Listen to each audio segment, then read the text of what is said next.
Ayesha Curry ain't I'm excited. Hoping I don't get in trouble for the things that I say.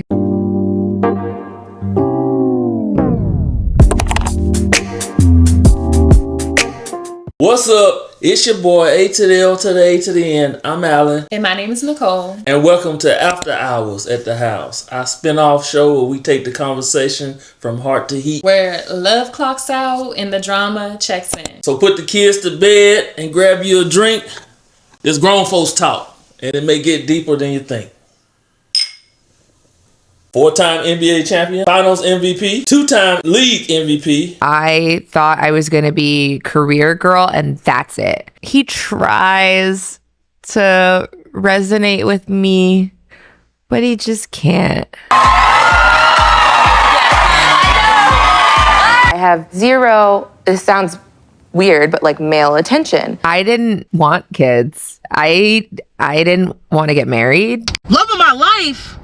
I don't even like him. Nicole, Ayesha Curry ain't Hot off the press, like everybody's talking about Ayesha Curry's recent podcast interview, which a lot of women are saying her statement was taken out of context. It's mixed reviews. Mixed reviews, but it was taken out of context But she said it. Primarily because of the way that She disrespectful. Primarily because of the way that the clip was edited. I did watch the full interview, but we're going to get into Ayesha Curry in general and how she's presenting herself and how the men think that she's being disrespectful. We wouldn't know Ayesha Curry if it wasn't for Steph Curry. How she's being disrespectful, how she's embarrassing her husband, all the Chef things. Curry with the shot. Okay, so after seeing that clip, the highlight reel was Ayesha Curry is saying, I never wanted kids, I never wanted to be married. And people just, the men mostly, just took that and ran with it. Ladies, let me know if you'll switch places with Ayesha Curry. Let us know in the comments. And while you're here, make sure to like and subscribe because we're going to get into it. This is going to be interesting conversation. So let's go. You know, I got to sit up for this one. I'm going to sit up for this one. I'm going to sit up for this one. I'm going to hold my drink for this because I feel like there's so many layers to what is happening, what is being said about Ayesha, how she's relative to Jada Pinkett Smith. Jada Jr. And also just her state of, I guess, apparently this has been a thing for a while, right? Yes, this is a constant pattern, right? And if I had a whistle, which I don't have one right now, I would go, I would call a technical foul on Ayesha because she's doing too much, way too much for her man to stay focused on what he needs to become in order to finish out his career. Then he can put the energy, the resources, and effort into helping her launch or get whatever it is that she off the ground. So even while he's been playing, it's not like he ain't been supporting the things that she's wanting to do, whether it's be on talk shows, whether it's going on podcasts. I don't know why she did Red Table Talk with Jada, because she's clearly turned into Jada Jr. in my opinion. She's done cooking shows. They have a whole YouTube channel that she's not, I think the last video posted was like a year ago, and they have like over 500,000 subscribers, and she's not actively doing anything. Not to mention this cookbook that she put out with Steph Curry's head turned, by the way, and blurred out, and the kids blurred out too. While she's focused and things, so it's not like she hadn't had opportunities to find herself in the course of the marriage. On the flip side, getting married young, maybe there's some things that she wish she experienced, but I'm under the impression she's jealous of the man. The clip, right? The clip that said that everybody was seeing that was surfacing around of that interview with, the clip was making it seem like she is unhappy being a wife. She is unhappy being a mom. Her dreams never got to come true.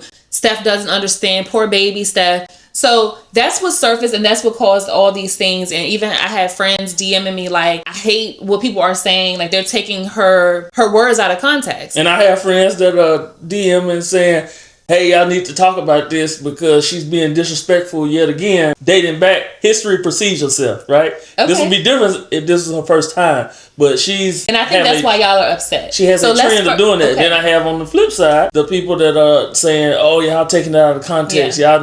Y'all not looking at the whole picture. I understand what you say. First of all, right, and I think this goes for everybody, we know it's married people business. But we're not going to stay out of it because they brought us into it. So now. Okay, let's first break down the recent podcast, and then we can dive deeper because it is deeper. Deeper than you think. It is deeper than you think because my perspective is like y'all took her words out of context. That's my perspective. We didn't take her words out of context. We took her words at face value based on the words that she let come out of her mouth. Previously. Historically. Okay, yeah. So that's what I want to get into. First, let's break down this Call Me Daddy podcast first.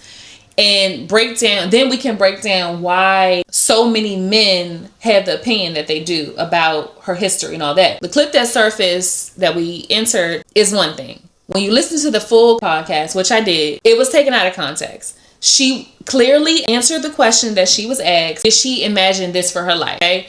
The answer is no. She elaborated, right? Probably a little more than she had to, but she did not expect to be married, have kids. That wasn't the life that she was aiming for based on her parents putting her in like acting and modeling from 3 years old. They didn't build her up to be a wife. They built her up to be this actor, model, whatever. This is an independent woman, which is understandable, but if you just listen to her, who wants to listen to that voice on screen? I agree. I'm not even gonna lie. Her humor is dry. It's like dry AF. She kept, and I watched the whole interview. She kept saying, "Oh my gosh, it's gonna be so funny. You're gonna laugh." It was not funny at all. It was. But she started off the interview by saying, "Oh my gosh, I hope I don't get in trouble by what I'm about to say." Hoping I don't get in trouble for the things that I say. So she knew she was about to embarrass the man. Yes, I agree, and I agree in some aspects. Yes. But I will say that there was a lot that was taken out of context, because the moment that I saw in the reel that was surfacing around, the one that went viral, was I felt the way about her acting like Steph just don't get it, and like her bringing that into their marriage into the spotlight of, oh, and Steph, I try to talk to him, but he just doesn't get it. He tries to resonate with me, but he just can't. Poor thing, type of thing. That's I would feel some type of way that day, just based on what she said. I would go out and cheat that day. That was the energy she gave in that little edited clip. But in the actual podcast, the full version, if you go and watch, she was not responding to Steph not understanding the fact that she didn't get to have a career that she wanted or anything like that. She was reacting to the podcast host saying, how did you deal with the criticism, the social media comments once you became famous and people talking about your looks? And she said people were saying she looked like SpongeBob's mom and all this stuff. She was saying that she tried to talk to Steph about that and how she was feeling, and he didn't understand. Yeah. So I think that was edited into a way to make it seem like he didn't understand how she felt about not reaching her career goals. And I just feel like that was unfairly edited. Obviously, probably for clickbait, but it sparked a lot of the conversation that a lot of men are saying she is this and that. Being ungrateful, being disrespectful, embarrassing him, doing too much, embarrassing him. Savannah James would never. Shout out to Savannah James. Cookie Johnson would never, and he brought home HIV. We still ain't heard nothing from Cookie. Yeah, but if you listen to her upbringing from Ayesha, she was green. She is naive, so it's just like, I don't expect anything less from her. We ain't hear nothing from Juanita Jordan. She took her $500 million and left. Why we got to hear from Ayesha Curry? Let's dive into the history of Ayesha. Yeah, and how she's been talking in the media. Yeah, and I think, going back, I think it started initially with 2015 about the Red Table Talk podcast with Jada Pinkett Smith. I have zero, this sounds weird, but like male attention. And she was on the podcast with her ex-mother-in-law, since Dale Curry and Sonia Curry have since divorced. Those are Steph's parents. She went on Red Table Talk with Jada to mention that she wants that attention that she's not getting from men. And that was probably a little postpartum. Granted, cool. She's done the work. She's done fitness and yoga. She's been in front of the camera. She's worked on herself. Then it moved to being on The Talk or The Real, whatever. The Real. And then, the shirtless men come out and she's faking. The buff body server. The buff body server came out, pecking his pecs. Right, and then she's faking like she's taking her ring off. Right. Like, why would you do it? Let's talk about that. Let's talk about it. I don't care if it was just like a little fun moment. You're a married woman. You're married to Steph Curry. You don't do that. Right. Steph Curry. Funny you should mention that. Let's see. Most records for three-pointers made in NBA history. Highest free throw percentage in NBA history. NBA record for most consecutive games with three-point made. NBA record for most threes made in a playoff series. NBA record with the highest win percentage when they went 73-9. Not to mention 11-time All-Star. Not to mention this most recent contract. 4 years, $215 million.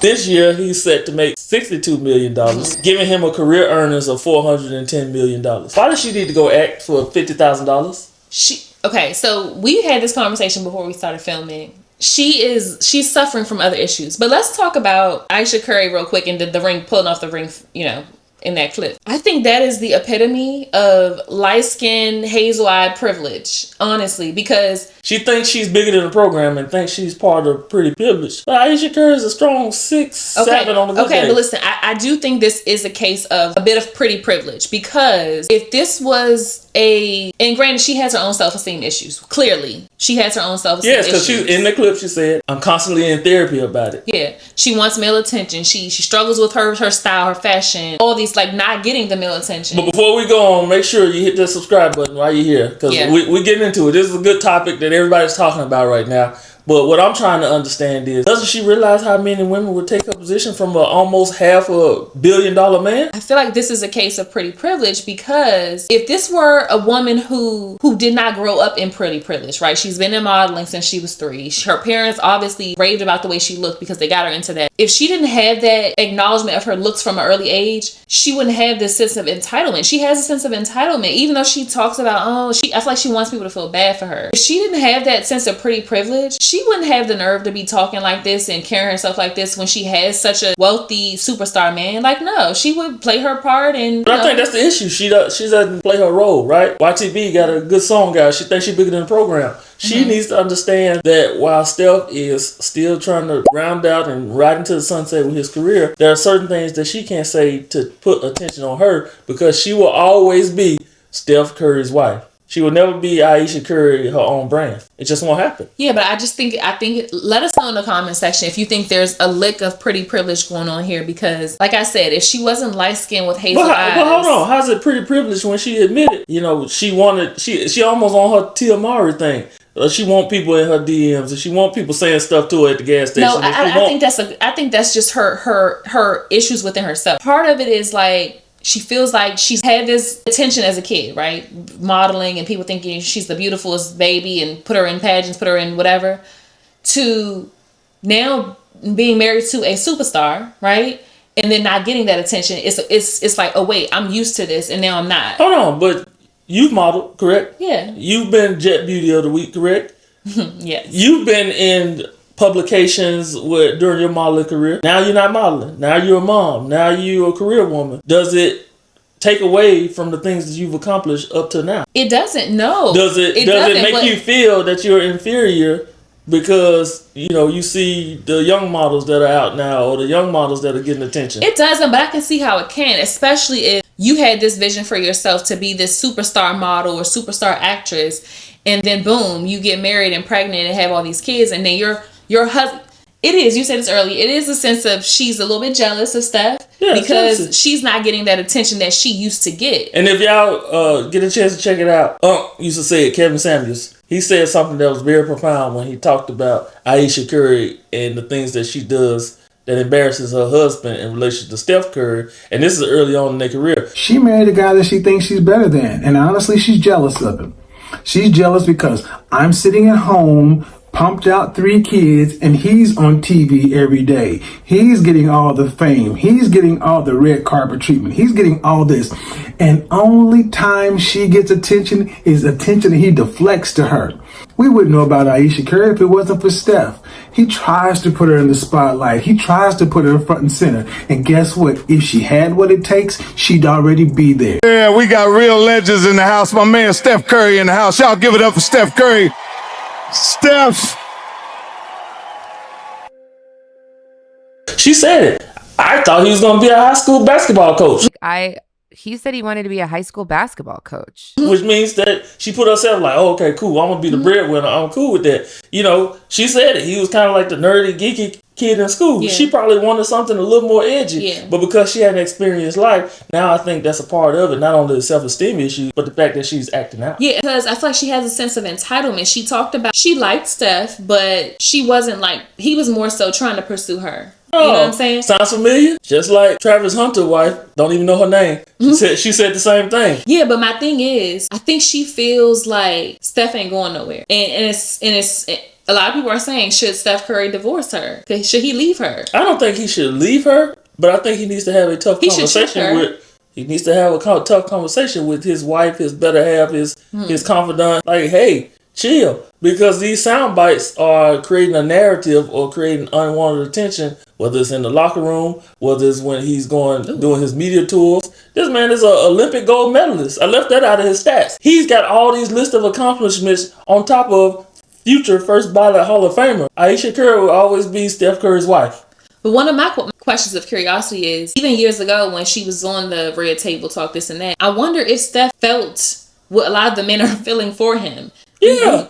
If my woman out there saying all her desires out loud, maybe she told me in the house, maybe she didn't tell me out, I still don't want her to outwardly express that to the world. It's the world. It's not the people that you're in the room having a conversation with. It's not just social media. It's not just our family. It's the entire world that will live forever. If you go on YouTube, there are thousands and thousands of clips of Ayesha Curry saying things. Where's the clip of Steph Curry saying anything other than, I wouldn't be where I am for my wife. I'm thankful for my wife. I appreciate with my wife. My wife has always been by my side. I agree. And people were saying in the comments, if he came out and said, I ain't never really planning on getting married, or I ain't never, like, she would be hurt. So if I'm a $400 million man and I can't get no respect, what am I supposed to do?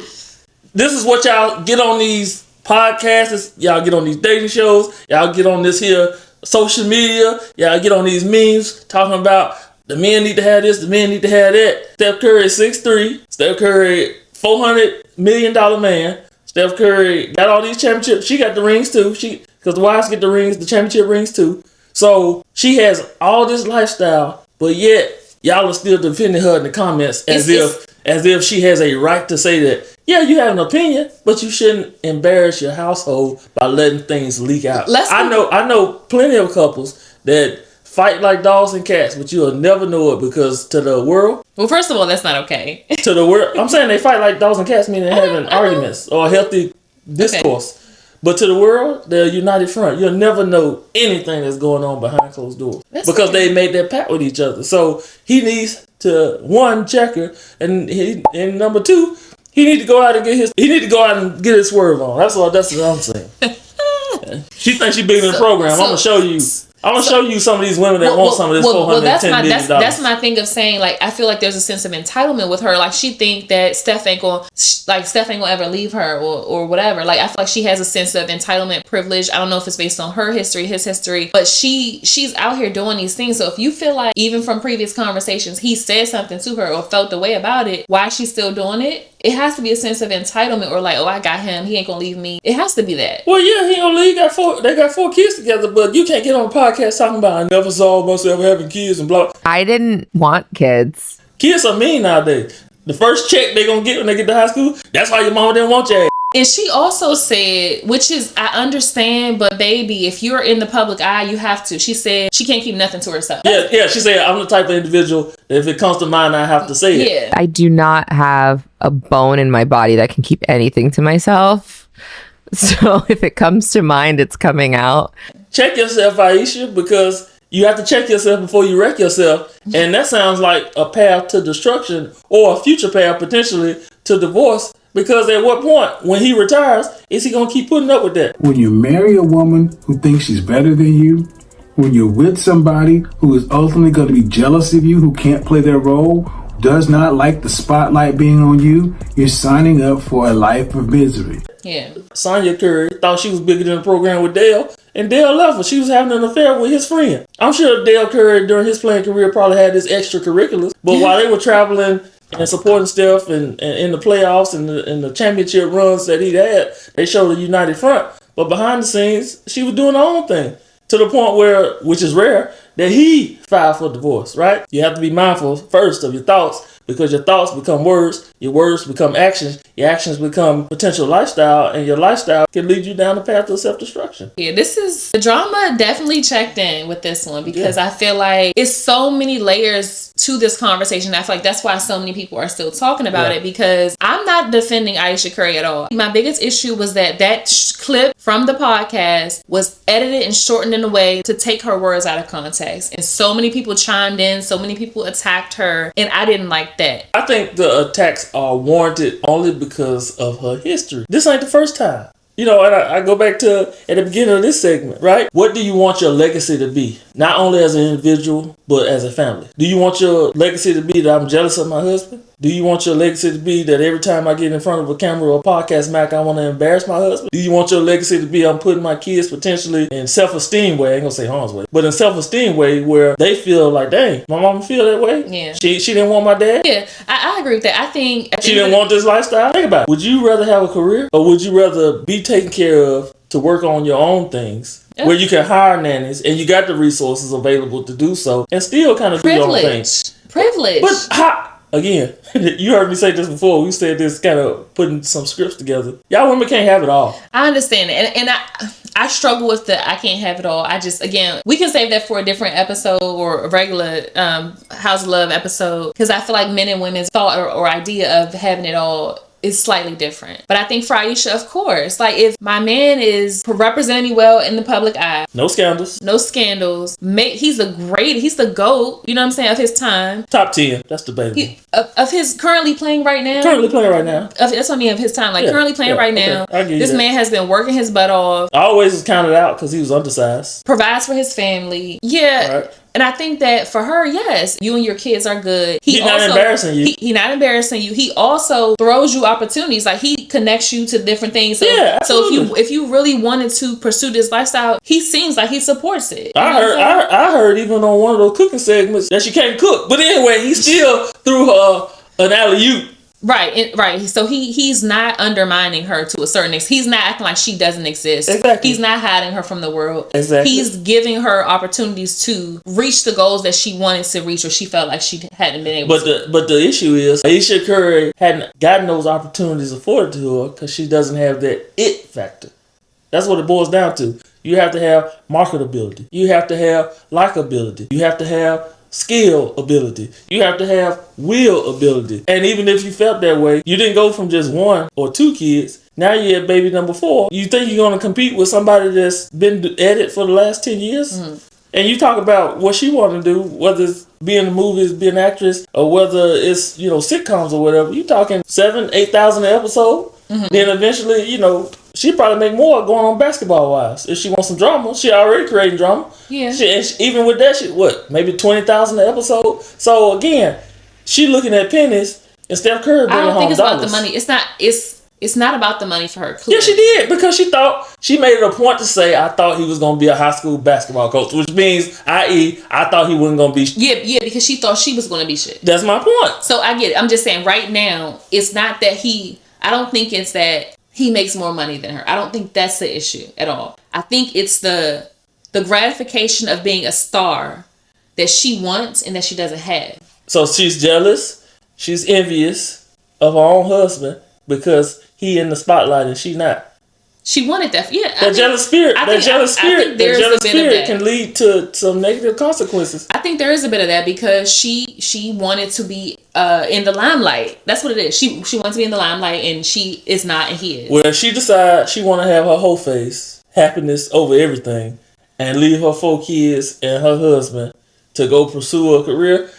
Good riddance. I'm sure there are plenty of people in Steph Curry DMs that are lined up waiting to take her spot. Why even put yourself out there for more vultures to go at your husband? Because that's exactly what's going to happen. The groupies on the road, from city to city, state to state, internationally, the ones on social media.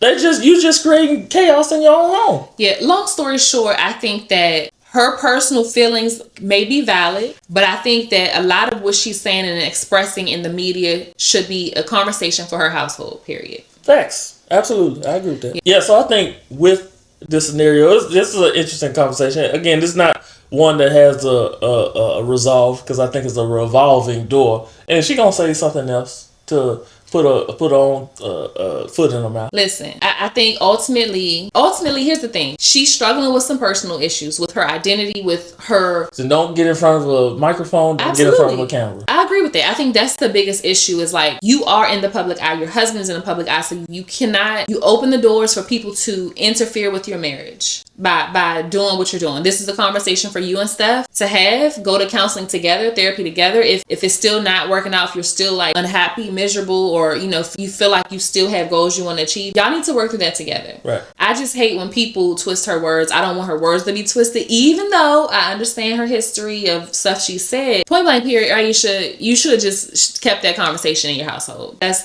just what it comes down to. Facts. I agree. So let us know what you think down in the comments down below. Make sure to hit the like and subscribe. That's it for After Hours at the House, where love checks out and drama always checks in. Subscribe, stay tuned, and don't blink. The next drop may be deeper than you think. Ooh. Peace.